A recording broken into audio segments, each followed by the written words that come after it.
The Wonderful Wizard of Oz. Chapter 11. The Wonderful City of Oz. Even with eyes protected by the green spectacles, Dorothy and her friends were at first dazzled by the brilliancy of the wonderful city. The streets were lined with beautiful houses, all built of green marble and studded everywhere with sparkling emeralds. They walked over a pavement of the same green marble, and where the blocks were joined together were rows of emeralds set closely and glittering in the brightness of the sun. The window panes were of green glass. Even the sky above the city had a green tint, and the rays of the sun were green. There were many people, men, women, and children, walking about, and these were all dressed in green clothes and had greenish skins. They looked at Dorothy and her strangely assorted company with wondering eyes, and the children all ran away and hid behind their mothers when they saw the lion. But no one spoke to them. Many shops stood in the street, and Dorothy saw that everything in them was green. Green candy and green popcorn were offered for sale, as well as green shoes, green hats, and green clothes of all sorts. At one place a man was selling green lemonade, and when the children bought it, Dorothy could see that they paid for it with green pennies. There seemed to be no horses nor animals of any kind. The men carried things around in little green carts, which they pushed before them. Everyone seemed happy and contented and prosperous. The guardian of the gates led them through the street until they came to a big building exactly in the middle of the city, which was the Palace of Oz, the Great Wizard. There was a soldier before the door, dressed in a green uniform and wearing a long green beard. "Here are strangers," said the guardian of the gates to him, "and they demand to see the Great Oz." "Step inside," answered the soldier, "and I will carry your message to him." So they passed through the palace gates and were led into a big room with a green carpet and lovely green furniture set with emeralds. The soldier made them all wipe their feet upon a green mat before entering this room, and when they were seated he said politely, "Please make yourselves comfortable while I go to the door of the throne room and tell Oz you are here." They had to wait a long time before the soldier returned. When at last he came back, Dorothy asked, "Have you seen Oz?" "Oh, no," returned the soldier. "I have never seen him. But I spoke to him as he sat behind his screen and gave him your message. He said he will grant you an audience, if you so desire, but each one of you must enter his presence alone, and he will admit but one each day. Therefore, as you must remain in the palace for several days, I will have you shown to rooms where you may rest in comfort after your journey." "Thank you," replied the girl. "This is very kind of Oz." The soldier now blew upon a green whistle, and at once a young girl, dressed in a pretty green silk gown, entered the room. She had lovely green hair and green eyes, and she bowed low before Dorothy as she said, "Follow me, and I will show you to your room." So Dorothy said goodbye to all her friends except Toto, and taking the dog in her arms followed the green girl through 7 passages and up 3 flights of stairs until they came to a room at the front of the palace. It was the sweetest little room in the world, with a soft, comfortable bed that had sheets of green silk and a green velvet counterpane. There was a tiny fountain in the middle of the room that shot a spray of green perfume into the air to fall back into a beautifully carved green marble basin. Beautiful green flowers stood in the windows, and there was a shelf with a row of little green books. When Dorothy had time to open these books, she found them full of queer green pictures that made her laugh, they were so funny. In a wardrobe were many green dresses made of silk and satin and velvet, and all of them fitted Dorothy exactly. "Make yourself perfectly at home," said the green girl, "and if you wish for anything, ring the bell. Oz will send for you tomorrow morning." She left Dorothy alone and went back to the others. These she also led to rooms, and each one of them found himself lodged in a very pleasant part of the palace. Of course this politeness was wasted on the Scarecrow, for when he found himself alone in his room he stood stupidly in one spot, just within the doorway, to wait till morning. It would not rest him to lie down, and he could not close his eyes, so he remained all night staring at a little spider which was weaving its web in a corner of the room, just as if it were not one of the most wonderful rooms in the world. The Tin Woodman lay down on his bed from force of habit, for he remembered when he was made of flesh, but not being able to sleep, he passed the night moving his joints up and down to make sure they kept in good working order. The Lion would have preferred a bed of dried leaves in the forest, and did not like being shut up in a room, but he had too much sense to let this worry him, so he sprang upon the bed and rolled himself up like a cat, and purred himself asleep in a minute.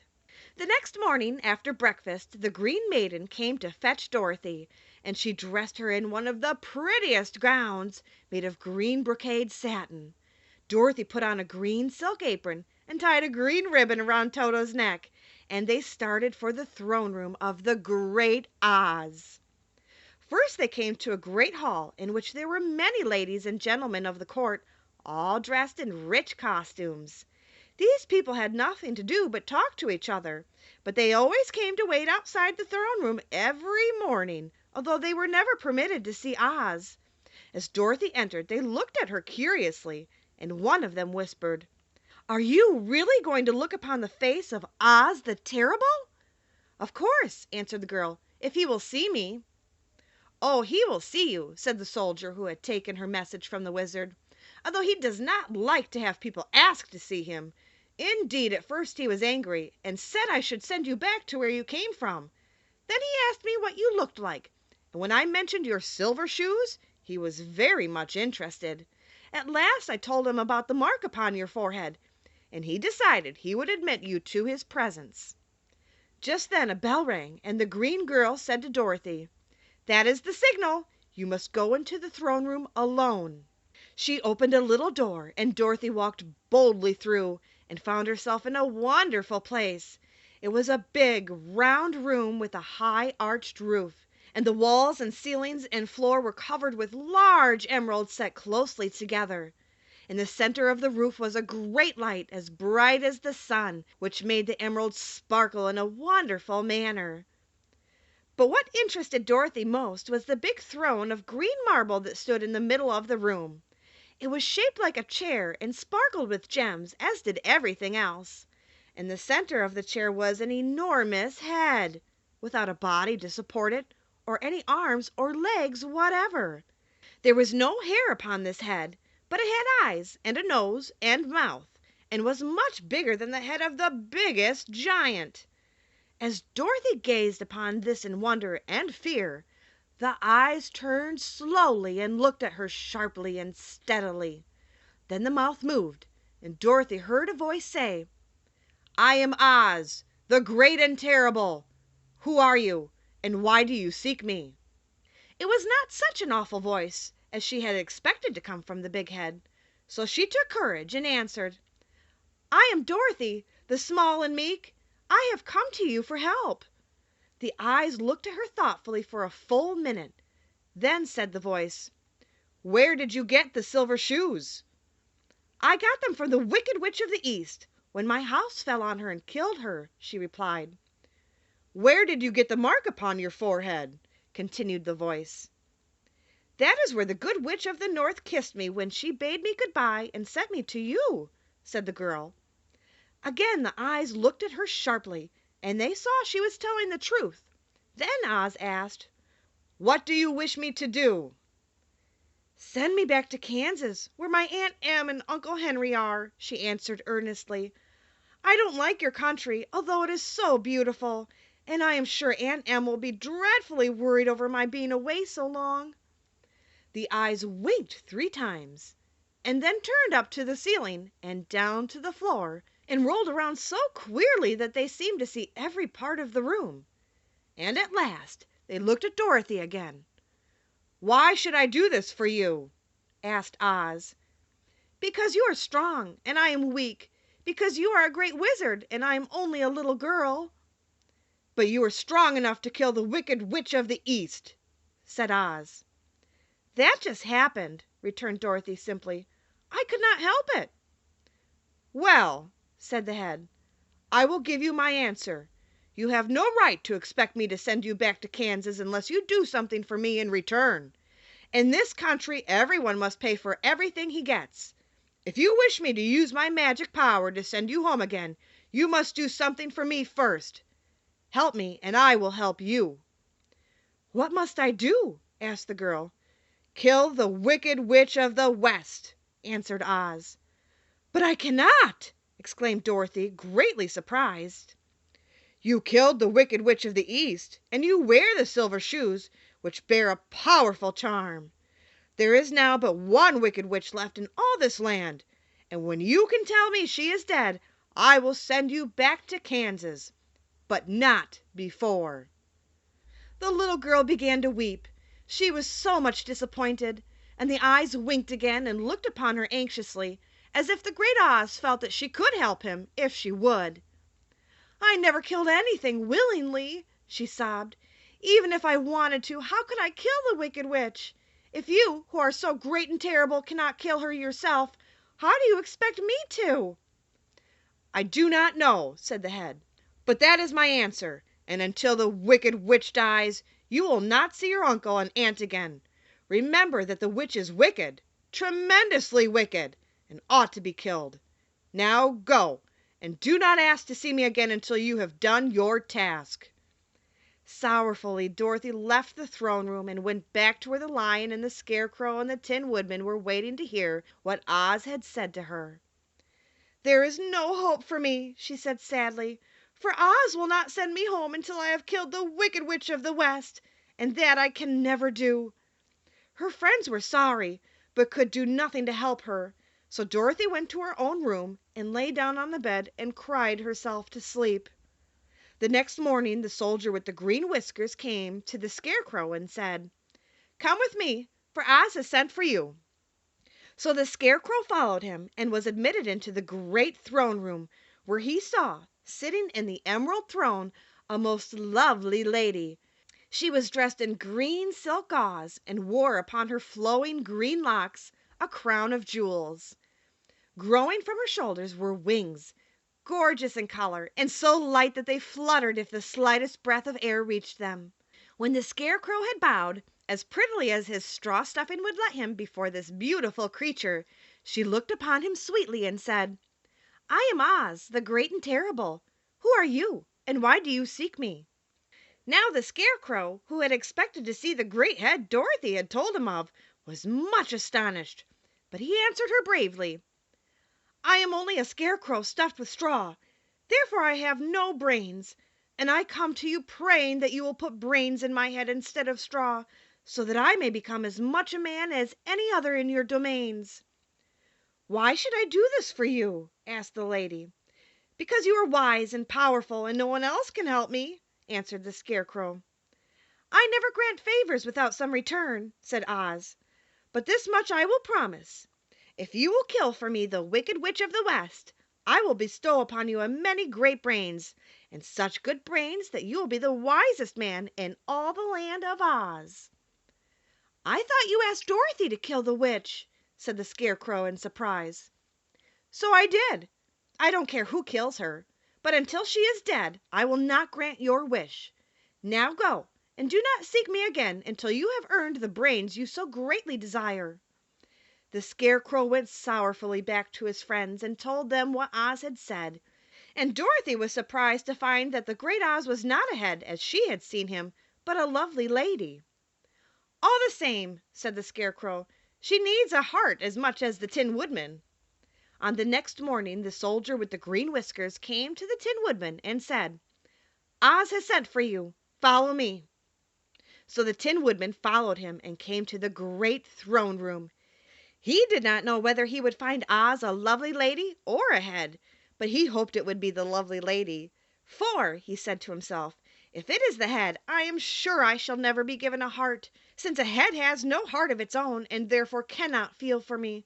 But if it is the lovely lady, I shall beg hard for a heart, for all ladies are themselves said to be kindly hearted." But when the Woodman entered the great throne room, he saw neither the head nor the lady, for Oz had taken the shape of a most terrible beast.